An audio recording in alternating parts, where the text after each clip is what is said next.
কি হাসিনা আপা, কি অবস্থা? 15ই আগস্ট বাঙালির সুখ দিবস। আমরা কিন্তু সুখেই আছি, বাংলাদেশের মানুষ খুব সুখে আছে। তুমি যেখানে গিয়ে আসো ওইখানকার মানুষজন সুখে আছে। ওদের আজকে স্বাধীনতা দিবস, আমাদের এটা স্বাধীনতার মাস। আমরা স্বাধীনতা পালন করছি, বিভিন্ন জায়গায় মানুষ আনন্দ উল্লাস, মিষ্টি খিচুড়ি টিচুড়ি আমরা রান্না করছি। তোমার বাপের মৃত্যুর জন্য গত বছর পর্যন্ত বাংলাদেশে তোমার চামচারা গার্মেন্টস ফ্যাক্টরি দোকানপাট মানুষের কাছ থেকে জোর জুলুম করে টাকা পয়সা তুলে তারপর 15ই আগস্ট পালন করতো। ওইভাবে করছি না, আমরা নিজেরা টাকা পয়সা দিয়েই করছি। ভিডিও যারা দেখছেন, আগামীকালকে অর্থাৎ আমার ভিডিও যখন আপনারা দেখবেন 15ই তারিখ নিউ ইয়র্ক সময় 15 তারিখ সন্ধ্যা 7টায় সবাই জ্যাকসনাইটে চলে আসবেন। খিচুড়ি খাওয়ার ব্যবস্থা করেছি আমরা, আমাদের সুখ স্বাধীনতা দিবস উপলক্ষে আমরা এটা ব্যবস্থা করেছি।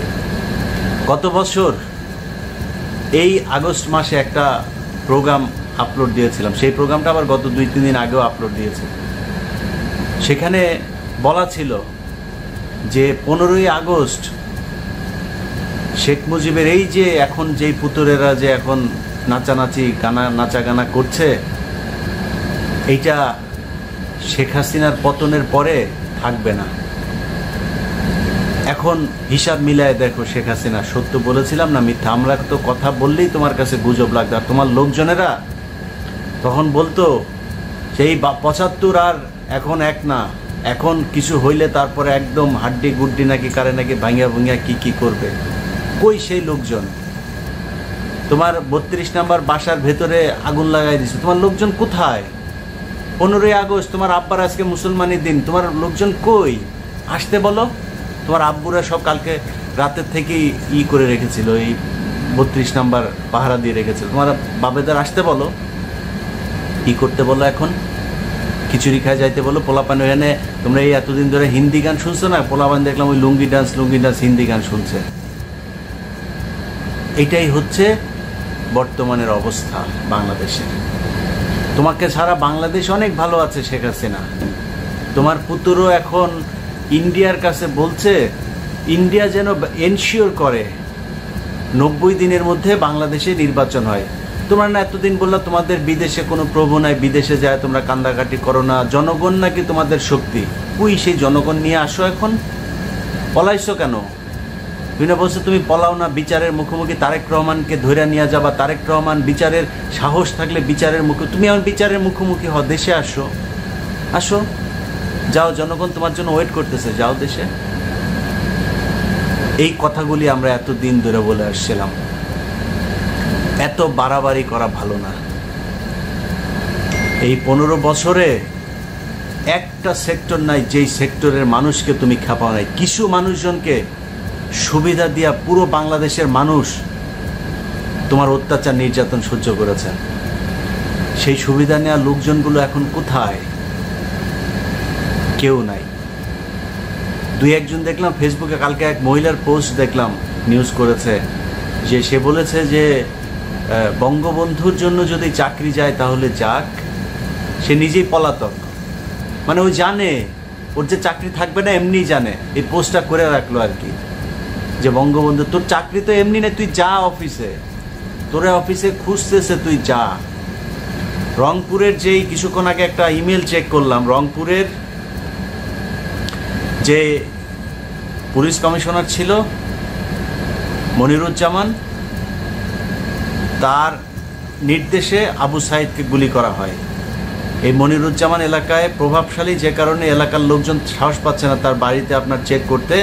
আমাকে একজন পাঠিয়েছে, তার বাড়ি হচ্ছে যশোর জেলার গদখালি।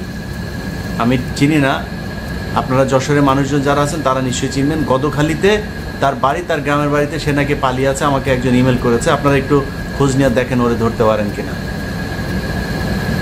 তোমার লোকজন একজনও জায়গা মতো নাই, সব পালাচ্ছে। আর যে কজন অফিসে এখনো কাজ করতে যাচ্ছে, একটু এদিক ওদিক ছিল, তারা এখন যায় সব জামাত শিবিরের সার্টিফিকেট চাচ্ছে, যে তারা জামাত শিবির করতো, কারো না কারোর সাথে করতো, এরকম গতকালকে আমাকে এই রাজুক থেকে একজন ফোন দিয়েছে, রাজুকের এক বড় কর্মকর্তা, উনি আমাদেরই মানে আমাদের বলতে আর কি ভালো মানুষ, মানে শেখ হাসিনার চামচামু করে নাই। তো উনি ওনার পিএস আমাকে ফোন দিয়েছে, ফোন দিয়ে জিজ্ঞেস করছে একজনের নাম, যে ভাই ইনি নাকি আপনার সাথে খুব ভালো সম্পর্ক ছিল, আপনাকে বিভিন্ন তথ্য দিত আওয়ামী লীগের লোকজনকে। আমি চিনিই না তাকে, জীবনের নামই শুনি নাই। আমাকে এখন মানে আমার কাছ থেকে সার্টিফিকেট নিচ্ছে, বুঝছেন না? এরকম বিএনপির অনেক লোকজনের কাছ থেকে এইভাবে সার্টিফিকেট নিয়ে এখন বিএনপি শাস্তে চাবে, জামাত শাস্তে চাবে, আমাদের পরিচিত শাস্তে চায়, চাকরিটা বাঁচানোর চেষ্টা করবে। তোমার এইসব লোকজনের সংখ্যা এখন অনেক বেশি। তো তোমার ছেলেরে দিয়া এই যে মাতাল, শরীরের মধ্যে দেখলাম ট্যাটু লাগানো, और एक नमरूद पैदा हुआ। তোমাদের বাংলাদেশে থাকার দরকার নাই তো। তোমার ছেলে মেয়ে, তারপরে এই বোনের ছেলে মেয়ে, একটাও বাংলাদেশে তাদের বিয়েও হয় না, বাংলাদেশি হয় না। একটাও হয়েছিল, সেটাও তাও রাজাকারের সাথে, সেটাও আবার নাকি এখন লটর পটর করে এখন কোন দিকে নাকি তোমার মেয়ের পিডায় নাকি বার করে দিয়েছে। তো এখন তোমার মেয়েরও আরেকটা বিদেশে একটা দেখে বিয়ে টিয়ে দিয়ে দাও।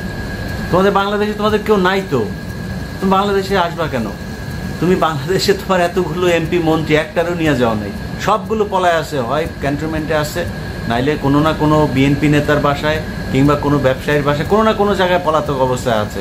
আবার কেউ শুনলাম হিন্দু এলাকাতে, অধ্যুষিত এলাকার ভেতরে হিন্দুদের বাড়িতে গিয়ে আশ্রয় নিয়েছে। এইটা হচ্ছে তোমাদের এখন এই মুহূর্তে পরিণতি।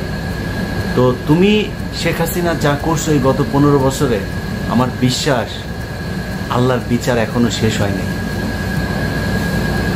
আল্লাহ কোরআনে বলেছেন না যে তোমাদেরকে কিছুক্ষণের জন্য তাদেরকে আমি হাসতে দিয়েছি, তারা হেসে নিক, আবারও তাদেরকে পাকড়াও করা হবে।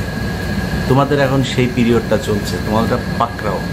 তোমার এখন এই কান্দাকাটি করে লাভ নাই, হেদায়েতের দিন সময় শেষ। তোমার হেদায়েত মনে হয় না হবে, আল্লাহ মাফ করুক, হেদায়েত তোমার শেষ। তোমার এখন গুনাহ যত পারো কমাও, গুনাহ কমায় তারপরে যে শাস্তি যতটুকু কমাইতে পারো আল্লাহর কাছে চায় কমায় না। যে কদিন বেঁচে আসো ওই কদিন ওইখানে বসা এই শয়তানি করে লাভ নাই। তোমার যেই বাবারা এখন দেশ চালাচ্ছে, তোমার বাবাদের শেকড় অনেক লম্বা। তো তোমার এই বাবাদের সাথে টেক্কা দিয়ে লাভ নাই। তোমার ইন্ডিয়ার বাপ আর তোমার করতে পারবে না। তোমাদের একমাত্র বাপ তো দুনিয়া ইন্ডিয়ায়। তোমরা বলতা বিদেশে তোমাদের বাপ নাই, প্রভু নাই, এই সেই, অথচ এখন সব কিছু তোমাদের ওইখানে। তো তোমাদের এই একমাত্র বাপ। মানুষ স্লোগান দিত না, হরে কৃষ্ণ হরে রাম, শেখ হাসিনার বাপের নাম বলতো না? এই তোদের বাপ ওইটাই একমাত্র তোর বাপের বাড়ি, ওইখানেই তোর মানায়। এর আগেও ছিলি তুই আর তোর বোন দুইটা মিলা ওইখানে লটর বটর করতিস, এখনো করছিস। তো তোর ছেলে এখন তোরে মোদির কাছে ভাড়া দিয়া, তারপরে মোদির কাছে এখন দেশ আবার ফেরত চায়। তো জিনিস তো আর ওইরকম না যে ওইটারে দিয়া যে ভাড়া দিয়া যে কিছু আদায় করতে পারবে, ওই অবস্থা তো তোর নাই। থাকলে তুই এটা করতিস, এখন তুই তো আর ওইটা করতে পারবি না।